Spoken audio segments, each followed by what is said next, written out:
Assalamualaikum warahmatullahi wabarakatuh. Bismillahirrahmanirrahim. Alhamdulillahi rabbil alamin. Wassalatu wassalamu ala asyrafil anbiya wal mursalin wa ala alihi wa ashabihi ajma'in. La haula wa la quwwata illa billahil aliyyil azim. Rabbi shrah li sadri wa yassir li amri wahlul 'uqdatam min lisani yafqahu qawli. Amma ba'du, fa aqulu wa 'alallahi tawakkul. Ma'asyiral hadirin, jamaah pengajian yang mulia. Wa qila ma sunnatu awliyaihi. Pernah ditanyakan, pernah dikatakan,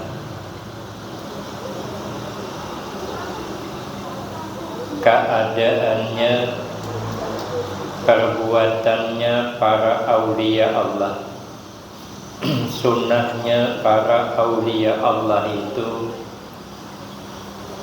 Qala, berkata ia sahabat Ali ketika dikatakan apa sunnahnya para aulia, apa pekerjaannya para wali.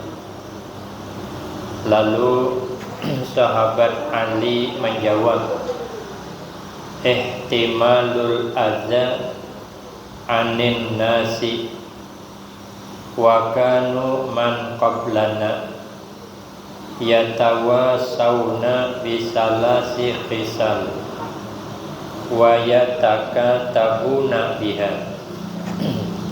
Kata sahabat Ali, sunnahnya perjalanan hidup para aulia Allah itu ihtimalul adza anin nasi, yaitu memikul, menyandang, disakiti daripada manusia.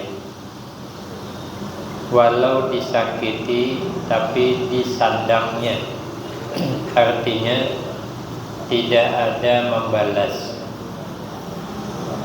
Imam Ibrahim bin Adham suatu saat berjalan, bertemu dengan petugas keamanan. Lalu dia bertanya, anta abdun, engkau hamba? Ibrahim bin Adham menjawab, na'am, ana abdun, ay ana Abdullah, begitu. Betul, kata Imam Ibrahim bin Adham, saya hamba. Lalu ditanya, ainal imran, di mana kediamanmu? Kediaman, tempat tinggalmu di mana? Lalu wa asyara ilal maqbarah. Ibrahim bin Adham mengisyarat ke kuburan. Lalu dia bertanya, ainal imran, di mana rumahmu? Huwa al maqbarah. Kata Ibrahim bin Adham, tempatku ialah kuburan. Marah keamanan nih, dikiranya dia ini main-main. Dipukulnya karena kepala berdarah, siup, hendak pingsan. Keamanan ini merasa bertanggung jawab, lalu dibawa diantar keliling kampung. Siapa yang kenal ini, siapa yang kenal ini. Karena dia ditanya, anta abdun, engkau hamba saya. Dia menjawab, na'am. Saya tanya di mana rumahnya, dia menunjuk ke kuburan. Jadi kemana nak kembalikan? Turunan orang kampung memeriksa. Kaget orang kampung, hadza Ibrahim bin Adham. Mal khabar, mal khabar. Ini kata orang kampung Ibrahim bin Adham. Apa ceritanya? Maka sampai berdarah kepala. Kaget. Keamanan tadi kaget.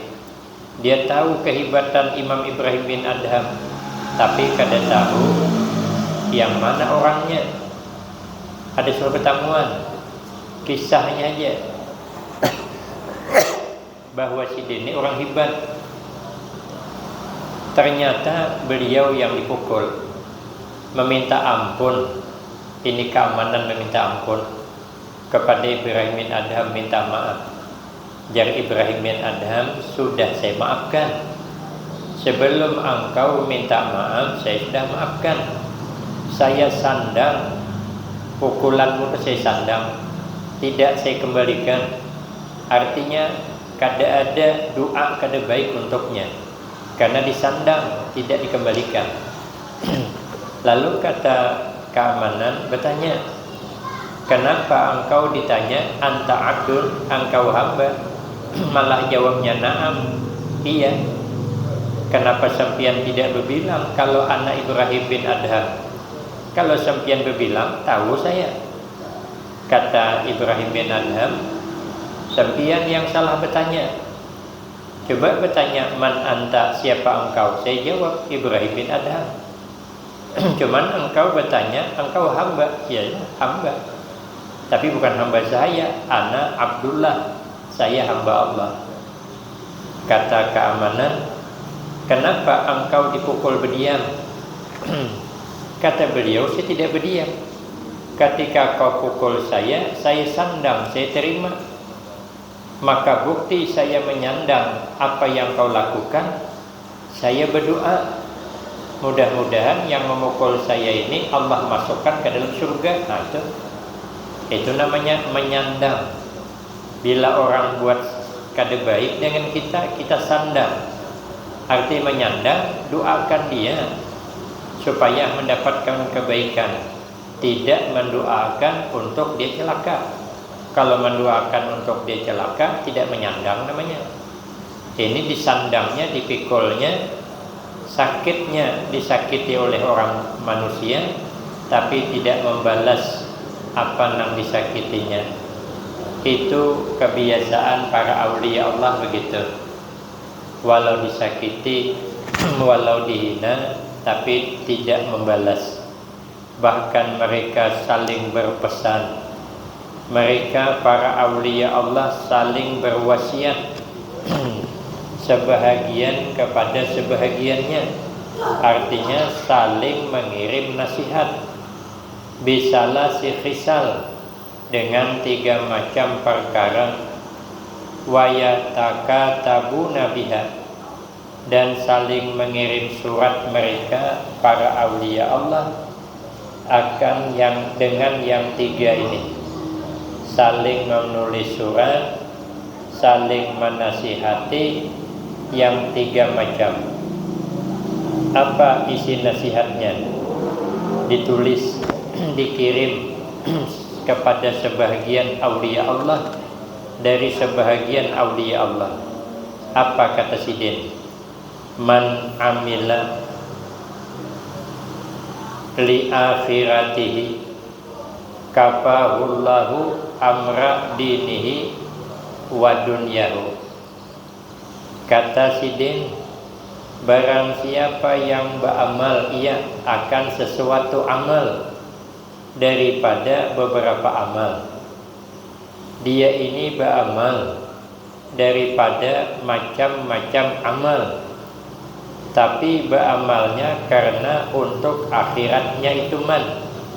Tidak ada sedikit pun mengharap dunia, tapi mengharap akhirat. Karena akhirat itulah nikmat yang sepaling besar. Kalau dapat nikmat yang ada di dunia ini tidak besar, sedikit. Karena nikmat yang di dunia pada akhirnya sengsara kita. Memang enaklah makan durian setiap malam, sebulan ke depan kolesterol, duit habis, mana kolesterol. Memang enaklah makan sop kambing setiap malam. Bulan ke depan tensi naik. Tapi kalau di akhirat enak makan, tidak ada mengakibatkan sengsara. Hebatnya makan pertama enak, makin menambah makin enak. Kenapa? Karena makan di akhirat itu bukan karena lapar, tapi litalazzus, hendak menambah kelezatan. Kalau makan karena lapar, berarti di akhirat, di surga belum sempurna nikmat. Karena orang lapar kada nyaman. Tapi makan bukan karena lapar, tapi untuk menambah lezat di alam surga. Lalu dia beramal untuk akhirat. Kafahullahu amra dinihi wa dunyahu ujisidin. Maka mencukupi akan oleh Allah Subhanahu wa ta'ala amra dinihi, akan perkara agamanya itu wa dunyahu, dan dunianya itu ai fahuwa fi hifzillahi ta'ala fi jami'i ahwalihi. Artinya bermula itu orang yaitu tetap dalam pemeliharaan Allah Ta'ala pada sekalian keadaannya. Apabila kita beramal untuk akhirat, Allah cukupkan urusan dunia, urusan agama Allah cukup, artinya Allah pelihara dunianya. Kalau beramal untuk akhirat, dunia dipelihara Allah. Kalau kita menanam padi, rumput tumbuh. Kalau kita beramal karena akhirat, dunia ikut. Tapi kalau beramal karena dunia, akhirat luput. Kalau kita menanam rumput, padi tidak tumbuh. Tapi kalau nanam padi, rumput tumbuh. Tapi kalau nanam rumput, padi tidak tumbuh. Kalau beramal untuk akhirat, dunia datang. Tapi kalau beramal untuk dunia, akhirat luput. Artinya tidak dapat. Inilah yang dinasihatkan kepada sesamanya, agar beramal itu semata-mata untuk akhirat, tidak usah untuk mengejar dunia, tapi untuk akhirat. Nanti dunia Allah cukupkan, urusan agama Allah cukupkan, asal kita melakukan sesuatu amal karena ikhlas semata. Yang kedua, waman ahsana sariratahu, dan barang siapa yaitu membaguskan iaman sariratahu, akan rahasia hatinya dijaganya, hatinya dijaga, jangan sampai tersalah di dalam hati, dipelihara hatinya.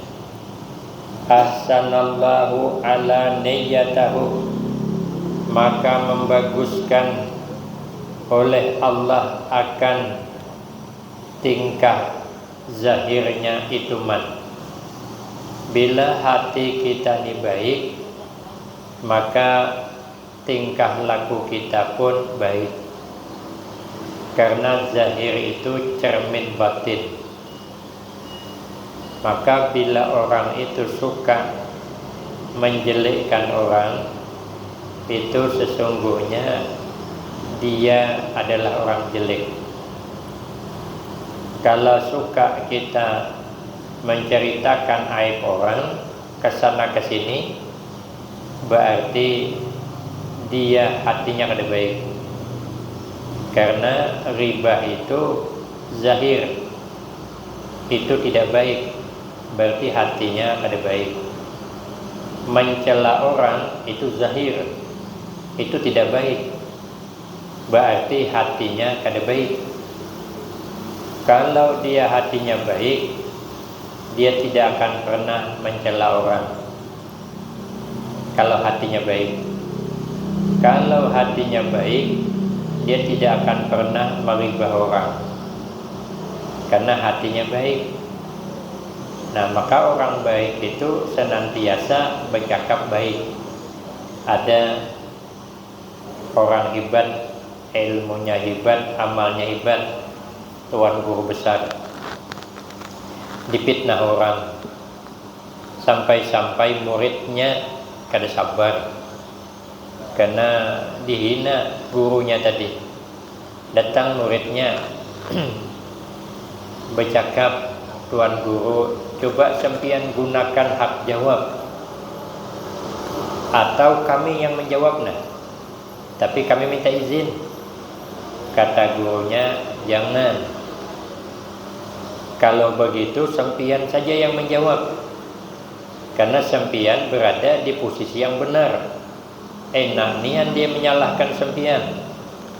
Kata beliau, kalau saya menggunakan hak jawab, nanti dia malu, karena yang salah inya bukan kita. Membuat orang lain malu karena saya, itu yang kehendak kejadian. Apa yang saya gunakan hak jawab, karena tidak ada sedikit pun kejelikan di hatiku, apa yang dikeluarkan. Kalau saya mengeluarkan menjawab, malu dia. Nah, di hatiku itu tidak ada keinginan membuat orang malu, tidak ada. Nah, Imam Khatib Al-Asam, ada perempuan datang bertanya masalah, serentak dengan bekentut. Malu perempuan nih, tak kantut di depan tuan guru. Nah, Imam Khatib tahu kalau perempuan ini malu, maka ditutupi sidin, pura-pura tuli. Kata beliau, coba diulang pertanyaan, saya kada mendengar. Senang perempuan, alhamdulillah, kantut kada kedengaran sidin. Nah, padahal mendengar sidin. Lalu disebutlah oleh perempuan ini Imam Khatib Al-Asam, Imam Khatib yang tuliha, sanggup menyandang gelar tuli. Yang penting orang ini jangan malu. Kenapa? Hatinya bersih. Karena hatinya baik, zahirnya tidak ada membuat orang malu. Makanya para aulia Allah itu saling menasihati, berusaha kita membagusi hati, supaya nanti Allah baguskan zahir kita, sehingga apa yang terucap tidak ada keburukan, apa yang kita lakukan tidak ada menyakiti orang. Jangan ada orang lain tersakiti sebab kita. Jangan ada orang lain sengsara sebab kita. Jangan. Di zaman Rasulullah Sallallahu Alaihi Wasallam, ada suatu saat Nabi duduk bersama para sahabat. Itu ada ceritanya di dalam kitab Mengenal Asmaul Husna yang punya tuan guru Kiai Haji Muhammad Bakhit, Abah Guru Barabai. Ada yang mengenal Asmaul Husna itu. Nabi duduk bersama para sahabat. Kada lama Nabi bercakap. Kata Nabi, tidak lama lagi ini ada datang calon penghuni surga. Ditunggui orang, ditunggui. Siapa orangnya calon penghuni surga? Tunggu. Sekalinya datang orang biasa, tidak ada yang menunjuk daripada yang ada. Sahabat Ammar bin As penasaran, apa amalan orang ini? Maka sampai-sampai Nabi mengatakan dia ini calon penghuni surga. Tapi tidak bertanya, karena Nabi yang berbilang. Akhirnya besok-besok duduk lagi, Nabi mau ulang cakap lagi. Tidak lama lagi datang calon penghuni surga.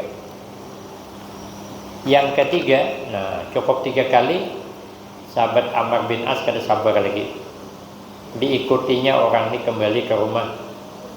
Beristilah bertanya, apa amalan sempian? Maka Nabi mengatakan sampeyan ini calon penghuni surga. Kata beliau, tidak ada amalanku yang lebih banyak kecuali, kata Sidin, hatiku selamat daripada menghendaki orang sengsara. Akhirnya Allah selamatkan masuk surga bisalam dengan selamat. Maka itu kita berusaha membaguskan hati. Jangan pernah gembira melihat sesama mendapat kesusahan. Jangan pernah gembira. Belajarlah kita kesian melihat orang lain kesusahan. Jangankan sesama kita manusia, melihat makhluk Allah saja kita kesian. Kesian melihat anjing ini mana berkuringan, kurus pulang, maka kuat disalah kawannya, ya dimusuhi, kesian, ngeek-ngeeknya. Melihat itu pun kita kesian. Maka sayangilah makhluk Allah yang ada di muka bumi, agar makhluk Allah yang di langit menyayangi kita. Irhamu man fil ardi yarhamkum man fis sama, ujar Nabi. Sayangilah olehmu orang yang ada di muka bumi. Man itu katanya tafsirannya min adamiyin wa hayawanin. Man di situ dari anak Bani Adam dan hewan sekalipun kita sayangi. Imam Al-Ghazali rahimahullah dapat rahmat yang luar biasa di sisi Allah, sebabnya kesian dengan lalat. Lalat itu kehausan, lalu dikasih minum pakai tintanya. Sebab itu mendapat rahmat Allah yang besar karena kasihan tadi. Nah, ini seiring dengan hadis Nabi, irhamu man fil ardi yarhamkum man fis sama, itu di dalam kitab Nasail Ibad. Imbah itu tuh kisahnya Imam Al-Ghazali rahimahullah. Kalau di dalam kitab Mukhtarul Ahadis, seorang wanita yang nakal, satu riwayat laki-laki nakal, berjalan-berjalan kehausan, lalu masuk ke dalam sumur, minum di situ. Setelah itu baru naik. Sekalinya ada pula anjing kehausan. Dalam hadis itu memakan serangga tanah, begitu hausnya. Nah, ini orang kesian melihat anjing tadi. Dilepasnya salah satu pakaiannya, dicibukakannya banyu dalam sumur, dikasih minum kepada anjing. Sebab itu dapat kasih sayang Allah, dosa diampuni, berganti dengan rahmatnya. Itu hatinya baik dengan semua makhluk Allah. Maka itu apalagi sampai menyiksa, jangan. Para aulia Allah hati-hati menjaga hati. Yang ketiga, waman aslaha ma bainahu wa bainallahi, dan barang siapa yang membaguskan iman akan barang yang ada di antaranya man wa bainallahi, dan di antaranya Allah, dibaguskannya sesuatu yang ada di antaranya dan antara Allah. Apa dia? Amal. Amal itu perantara dirinya kepada Allah. Inna rahmatallah qaribum minal muhsinin. Ternyata untuk perantara menuju kepada Allah bi'amali soleh, dengan amal soleh. Nah, makanya siapa orang, kata Sidin, memelihara sesuatu yang ada di antaranya dan di antara Allah, yaitu amal, bi'an amila amalan khalisan, dengan bahwa beramal ia dengan amal yang murni. Murni, tidak ada tercampur selain Allah. Khalis, murni, selamat minar riya, daripada riya, daripada pamer. Orang pamer itu merasa senang bila dipuji orang, merasa sedih bila orang tidak memuji. Itu riya, pamer dia. Bila dipuji orang tersenyum sampai ke hintuhut senyumnya. Bila orang mencela seminggu gering, marah dia, ada terima dicela. Nah, karena dia beramal itu minta dipuji, ternyata tidak dipuji, malah dicela, marah dia. Padahal kita beramal tidak minta dipuji, tapi kita menuju ridha Allah. Wal ujubi, dan merasa ujub. Ujub itu merasa hebat. Ya memang dia tidak pamer, tapi dia itu merasa dirinya hebat. Hebat, pokoknya hebat, merasa hebat. Wa tasmi, dan mendengarkan ia kepada orang. Artinya memang senang kalau orang itu mendengar dia itu hebat. Nah, dengan amalnya tadi, beramal dia kesana kesini, berbuat baik dia, supaya orang itu tahu kalau kita ini baik. Tujuannya begitu. Bila beramal supaya orang tahu itu baik, itu namanya tasmi', sum'ah. Suka banget didengar orang kalau dia itu hebat. Nah, dipelihara amal diantaranya, dan diantara Allah itu dipeliharanya. Jangan sampai kemasukan riya, jangan sampai kemasukan ujub, jangan sampai kemasukan sum'ah. Aslahallahu, kata beliau, pasti membaguskan oleh Allah ma bainahu wa bainan nasi, akan barang diantaranya itu orang dan diantara manusia. Nah, bila kita beramal ikhlas semata-mata karena Allah, orang akan bagus dengan kita. Makanya kan kisah murid membawakan guru ubi kayu sesangki, sekali bulik dikasih kambing. Akhirnya ikhlas, maka makhluk sayang uninya, diberi ubi kayu kasih kambing. Yang satu membawakan durian, tapi kada ikhlas, lalu buliknya dikasih ubi kayu. Yang satu beramal ubi kayu dapat kambing, yang satu berbuat baik durian malah dapat ubi kayu. Kenapa? Karena hatinya kada dipelihara, kada dibagusinya. Maka bila hati kita bagus, makhluk Allah akan bagus kepada kita. Faman ahabbahullahu ta'ala ahabbahul khalqu, maka barang siapa yang mencintai akan man oleh Allah Ta'ala, maka mencintai akan dia oleh makhluk.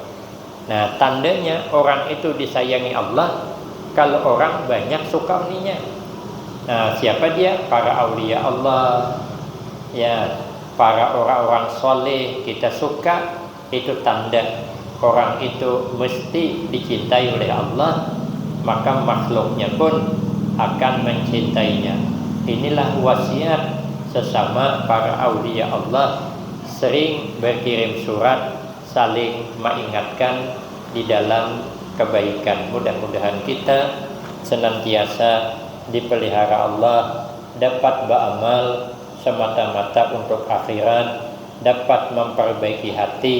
Jangan sampai hati itu ya tersalah, dan dapat menjaga amal daripada riya dan sebagainya, supaya Allah baguskan kita sesama kita, sehingga kita diselamatkan Allah dunia akhirat, husnul khatimah wassa'adah. Amin Allahumma amin. Minta maaf saya sering berai. Wabillahi taufiq wal hidayah. Wassalamualaikum warahmatullahi wabarakatuh.